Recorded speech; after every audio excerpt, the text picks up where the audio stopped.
Hello, my loves. I hope you all are doing very, very well today. So I actually wanted to create this video as more of a part two to my last video where we were talking about the wounded feminine traits that can show up in our relationships that really contribute to us being aligned to unhealthy partners. And I know I specifically talked about the wounded feminine. I want to spend today's conversation talking about the wounded masculine. As I mentioned in the previous video, masculine energy, feminine energy, that is not a gender specific thing. These are traits, characteristics, things that would identify, aspects of energy that is in all of us, no matter if you're a male or female, right? So the fact that you are born as a woman, that is what makes you a woman. That's what makes you a girl. You know what I mean? Not necessarily if you have a lot of femininity or if you have, just a little bit of masculinity. Unfortunately, when we are operating from a wounded space, when we're operating out of balance, because that's all wounded is you are just not in balance with self. You're not in balance with who you are as a divine feminine woman and as a sacred masculine woman. So I wanted to share some ways that the wounded masculine can show up in relationships that can really help you to kind of see, did you show up like that? Were these some things that you resonate with or that you found that was happening in your unhealthy relationship dynamics? And my purpose for sharing that with you is so that you can take accountability for that, and then you can transmute that. You can change that. That doesn't have to be who we are, how we operate.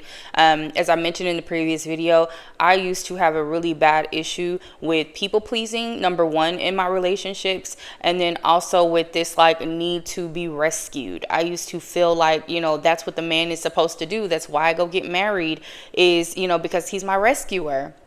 That's wounded feminine energy. True divine goddess energy, she saves herself, okay? And so on the flip side, though, when we're talking about masculinity, masculine energy, I want you to think about masculine energy from the perspective of action, of doing, of moving forward, progression. This is going to be the mind. So this is where those things like logic is going to come into play. Now, one thing to throw in or one thing to add to this is the fact that you are here as a woman, though. So you'll probably more naturally align with more feminine qualities or traits, but we don't forget that we also have sacred masculine that we need.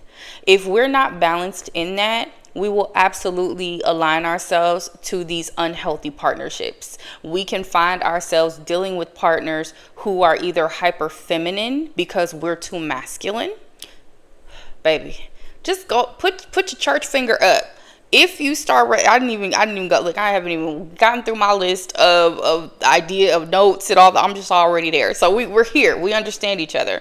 Sis, if you are a woman who is like, I am a go-getter, I am aggressive, or I've been labeled as aggressive, I am assertive, I know what I want, I'm gonna go get it done, I'm not asking any questions, you know what I mean? This wasn't up for discussion. If that is the type of person or woman that you are, I am a take charge type of person. I am a okay, what needs to be handled. I operate with a lot of leadership skills, right? These are all very masculine traits. And I'm pretty sure, as you can tell, not a lot of men have, well, I won't say that, not a lot of men. Unhealthy men, they don't have these traits very strongly within them, right? So I want to give you three. So this video will probably be a little bit shorter than the last, but I want to give you 3 ways that the wounded masculine, though, can show up in a relationship and how that can contribute to you attracting these partners that you know that you really don't want. So the first one is going to be an extreme amount of independence. Okay. So I want you to think about extremes. If something is extremely hot or extremely cold, it is going to be uncomfortable. So when we're talking about an extreme sense of independence, that is one of those I refuse to receive help from anybody. I have to do this on my own. I have to figure it out on my own. I don't need help. I don't want your help. I got me always, 10 toes down. You know what I mean? All of that, right? Men do have this desire to want to have purpose. That is actually a part of masculine energy as well, is purpose. Very purpose driven. if you don't give him purpose in your life because you got it all, because you can handle it all, well, why is he there? What do you need him for? What that looks like, though, or how that shows up in an unhealthy relationship dynamic, in a toxic relationship dynamic, is you're probably going to either find someone who is a victim. You're going to find someone who is a user, someone who sees that you are independent, and because they have no desire to also be independent, to create a relationship of interdependence. Interdependence is we can rely on each other. That's interdependence. You never want to be in a codependent relationship. I don't like, I know that the words, can sometimes be interchangeable, but that's a word that really shouldn't be interchangeable. Codependence is not the same as interdependence. Interdependence is what will be a part of a healthy relationship. When you are operating in extreme independence, there is no room for someone else to come in and say, well, hey, you can take some of that off. You can put some of that on me. I got you. I can help. So the way that that's going to show up is you have to take charge all the time. You have to, you have all of your backup plans, and there's no room for movement. There's no room for growth. There's no room for fluidity, the divine feminine. There's no room for play and pleasure and spontaneity. Right? That's going to make a relationship very stagnant. It's going to make the relationship very rigid. And when you're talking about a sacred masculine partner, that person is going to look at this as well, where do I fit into your world? Where do I fit into this equation? If I am not needed anywhere, if I'm not wanted anywhere because you got it all, why am I here? Right? So you'll have that typically will come though from a healthy masculine man, and that healthy masculine man may not want to stick around, right? If I'm just being honest. But an unhealthy masculine man, he will attach himself to you with the quickness. He is going to make sure that he attaches himself to you. He is going to make sure of it. Typically what happens though, or how they show up in the area where you feel most vulnerable. They're going to show up in the area where your insecurity is sitting. A lot of times too, where we are extremely independent and it's like I don't need anybody for anything. It is because we've been hurt somewhere. It's because we've been wounded somewhere. So we either had, our caregivers, that were supposed to be there to take care of us. There could have been abandonment issues there. So now we have to always feel like, well, I got to take care of me because from a very young age, there was no one to take care of me. Or it could come from that love of your life. You know what I mean? Whether it was a high school sweetheart, college sweetheart, whomever. And it could be a situation of, well, you put all your trust and your faith in this person. You put your security and your safety into this person. And they let you down in a way that was like super difficult to recover from. That's another way that, hyper independence or extreme independence can show up.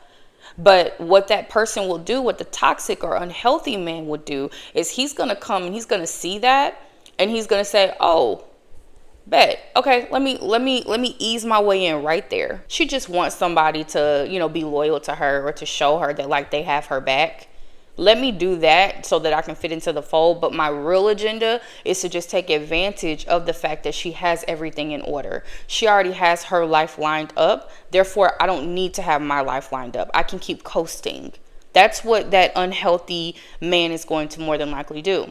How that shows up, especially in marriages, it shows up as the woman being the regulator, the nurturer, the leader, the organizer. She's the healer. She's all aspects, right? She's supposed to be the initiator. She's the planner. She's all of those things. But does she get the honor and the reverence for being that? And honestly, that is not your role as a woman, as a married woman. And I have been a married woman, so I'm speaking from experience here. It's not your job to take on everything. It's not your job to take on all the tasks. Like that's not what marriage is. That's not what sacred marriage is. That is what patriarchal Americanized marriage is, right? And a man who has no interest in showing up in your life in a healthy way, in a loving way, in a way where he is operating in his role, the way that he should be operating in his role and what works for y'all's relationship. If he has no interest in working like that or doing that with you, then he is going to want for you to stay in your hypermasculinity. Now, he's not going to respect you though.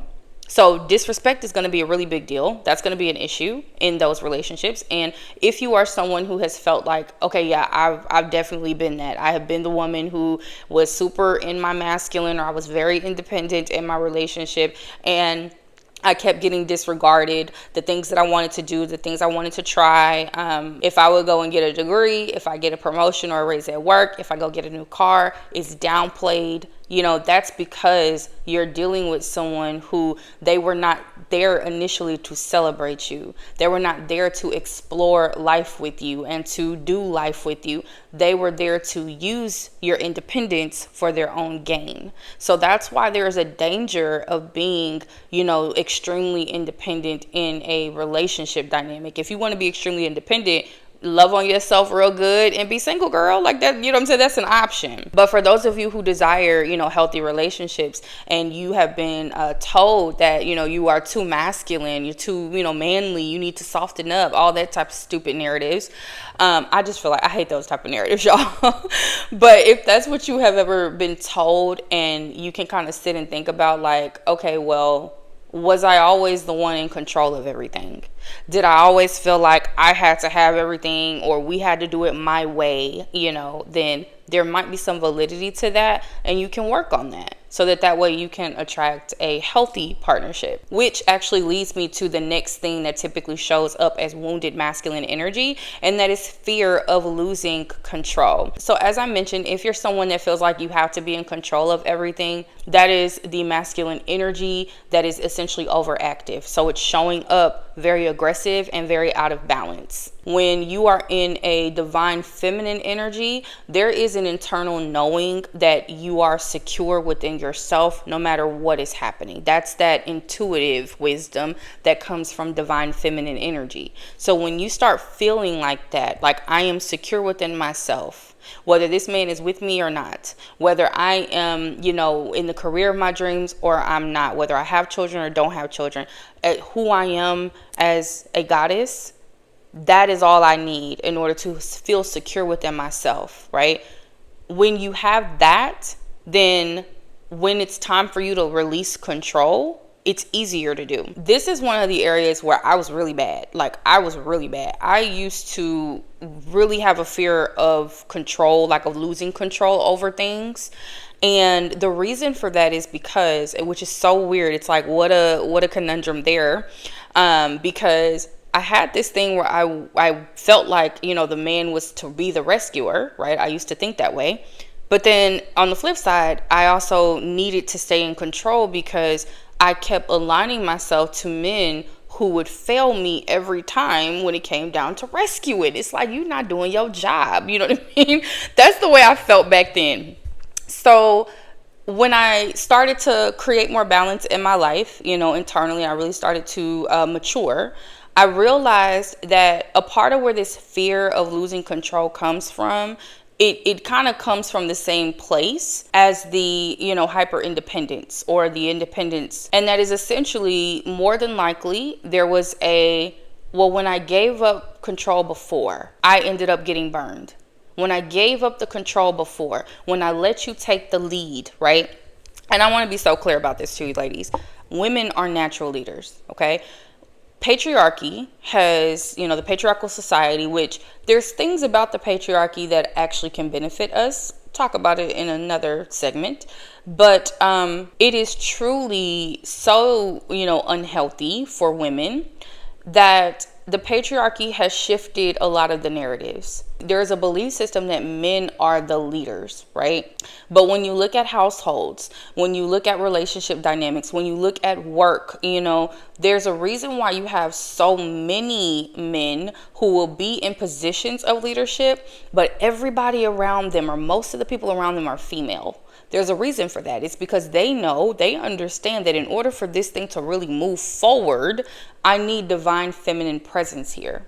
And that is because natural, organic, ancient order was women were natural leaders. But because we grew up in this type of society, because we are so disconnected from our goddess energies, a lot of us were unaware of that. So we went into relationships looking and expecting for men to be our leaders when that was not what they were built to do. And that's not a downplay on where their value is, because I believe men are exceptionally valuable.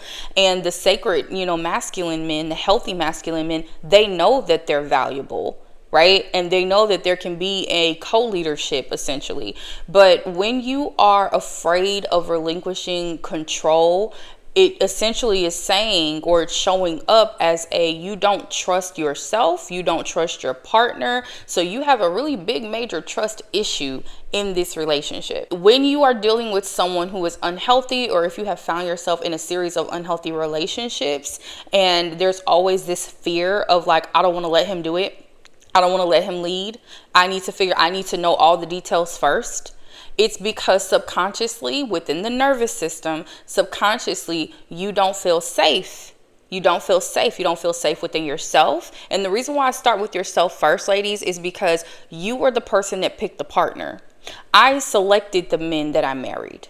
So in my 20s, I didn't know any of the things that I know now, right? I didn't understand the importance of building self-trust, understanding what my value was, understanding why, operating in goddess energy was so important, especially as it pertains to relationships. These were just things I did not know. So when, you go through the relationships, you go through just life experiences, and you start getting hurt by things, what typically can happen if you don't know how to heal yourself from these things, what's typically going to end up happening is you're going to harden. You're going to start developing the shell. And the masculine energy is also protector energy. Feminine energy is too, but especially in like modern day society, we coin masculine energy to be more of that protector energy. So you create a protective barrier over yourself, which is going to enhance your masculine energy. And the way that that shows up is through fear. Now I am so afraid of losing control that I have to be in control. And as I mentioned in the previous video, what typically happens in that case, or how that shows up in an unhealthy relationship, is, like I said, you're going to find someone who will let you basically, take control over everything, and he will never show up in your life the way that you genuinely desire for a man to show up in your life, or he's going to be your mirror. So you're going to be dealing with another person who's also at fear of losing control. That was my experience. I dealt with someone who had to be in control of everything as well. That was one way that we trauma bonded, was we had two people who were extremely afraid of being, without control of the situation, because we did not want to be hurt. We had already experienced the hurt, and as opposed to healing from it, transmuting that energy, you know what I mean? And when I say transmute, that basically means to transform or to change the energy into a better outcome. This is transformative energy right here. The fact that you can get on a camera, for example, and anyone can do it, you know what I mean? You can get on a camera, you can start talking about your life experience, things that you've had to grow through and heal from to help someone else do the same. That is transmutation. That's changing the outcome. So instead of doing that, which is also very masculine energy, very purpose-driven energy, you get afraid. And then your fear shows up because you don't want other people to know that you're afraid. Your fear shows up in, I need to handle this. Let me take, you know what I mean?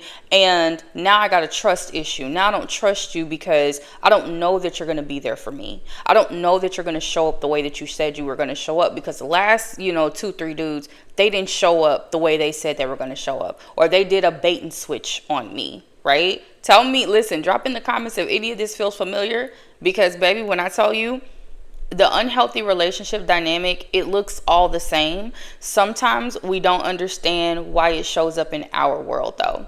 So it's like we can resonate, we can see that it happens to someone else, but when it keeps showing up in our world, like that's why I want to have these type of conversations, to give you the visual of the things that you could be doing, the things that you're contributing to, but then also to give you the awareness of what you can do to change these things so that there is that protective barrier, but it's a healthy protective barrier. It doesn't close you off from all relationships. And then it also doesn't put you in a repeated cycle. And because these all kind of build off of each other, the last one is what I call the icebox syndrome. The icebox syndrome is honestly the combination of the other two, but she has an additional trait to her. Icebox syndrome is, I am operating in hyper independence. I am afraid of losing control, yes, and I'm going to make you pay for all of my heartbreak. You know there's a part of you that wants love. You want the healthy relationship. You want to be in partnership with someone. But every time you get in partnership, you start to resent that man. Every time you get in partnership, every little thing he does makes you start questioning what the last one did. And is he going to hurt me like the last one? All you niggas are fill in the blank. Okay. If that's your narrative, if that's your language, if that's the way that you think, like on a subconscious basis, if that's the way that you're just kind of going through life, is all these men are doing the same thing. All of y'all cheat. I know that because that's a popular one. All y'all cheat. All of y'all lie. All of y'all do, you know what I mean? Well, let's be real.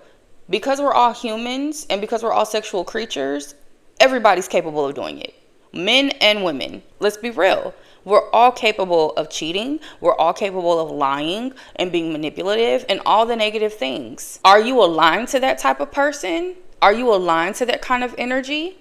Because I will tell you, at least from my recollection, I've had 2 men cheat, right? The other relationships that I've had, cheating was not the problem. And that's something that I think is a really big misconception, is that, you know, we'll categorize like one thing as like the worst thing, or that should be the reason why relationships should end, when there's so much that can happen in an unhealthy dynamic that can cause a relationship to end. And one of the things that as women we can tend to do when we find ourselves aligned to these unhealthy relationships over and over again, it really is the icebox syndrome. It's the, I have carried all of these burdens. I have not truly released and let anything go. I have not allowed myself to grieve these previous relationships. I have not forgiven myself, because I'm a firm believer in forgiving yourself. I mean, if you want to forget that man, girl, do what you do. I feel like they can go play in traffic if it were, especially because I'm the type of woman that's like, I know I didn't do you wrong. So since I know I didn't do you wrong, go play in traffic. Go play in traffic. Anyway, if you want to forgive him though, if that's what makes you feel better, if that's what makes you feel whole, then do what you need to do. But if you don't actually take the time to heal for real and not just go into hermit mode, because taking a break from dating, going into hermit mode, that's not healing. That is not healing. Healing is this. Healing is understanding what you accepted and why that was okay, why that was not okay for you. What do you need to do to change that? Looking at aspects of yourself and saying, okay, well, my own toxic traits, what do I need to work on? What type of boundaries do I have? How much do I respect myself? Do I value myself? And do I have this expectation that the other people around me are also supposed to value me in the way that I value myself? Like, there's so much to healing, and it is not, I'm going to sit in my house and I'm just going to take a break from men, especially my lover girls. You know, I feel like my channel is really going to be for the lover girls, like who have been in these relationships. They have not lost their luster, you know what I mean, for love, their desire for love, and they know that healthy love is out there. You just need some help getting there. Like, I got you, because there is healthy love available. You have to heal yourself from these toxic traits, from the ancestral trauma, from these generational wounds or curses. Like, there's so much that can, you know, really be the cause for why you might experience unhealthy relationships, you know, repeatedly. But all of it can be healed. All of it can be worked through, and you can evolve yourself, transmute yourself into the woman who deserves and receives healthy relationships. But if you have icebox syndrome, where you can't separate the bad from the good men, you can't separate what this man did from all the others. So if you feel like you can resonate with the icebox syndrome, like if you're honest with yourself and you're like, okay, truthfully, I am out here making all these other men pay for what the last, you know, few men have done to me, or what dad did to me, or brother did to me, or whomever, whatever masculine energy did to me, then what I would really want to encourage you to do is to lean a lot more into safety and security from a divine feminine perspective. And I will, I'm actually brewing something up that's going to help you guys with that. That was one of the things that I know that was really helpful for me. I absolutely have had the experience of operating in my hyper masculinity in my relationships. You know what I mean? I've had that fear of losing control, but I've also been able to learn and really figure out, like, where is this all stemming from? Why do I act like that? I don't want to act like that. This is what I need to do to change it. Safety and security within yourself, for yourself, something that you have created, something that you're establishing outside of your partner, that is what is going to help you break the barriers. Like, that's what's going to really help you start to come down, soften the heart. Because when you're not looking for this guy to be your safety, to be your protector, to be your provider in the core sense, you're supposed to do that for yourself.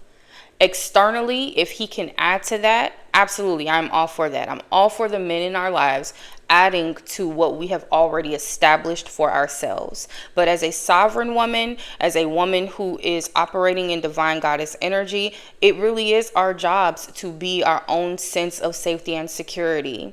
And when you can do that, when you have that internal knowing that, as I mentioned before, who I am as a woman, who I am as a goddess, it's not determined by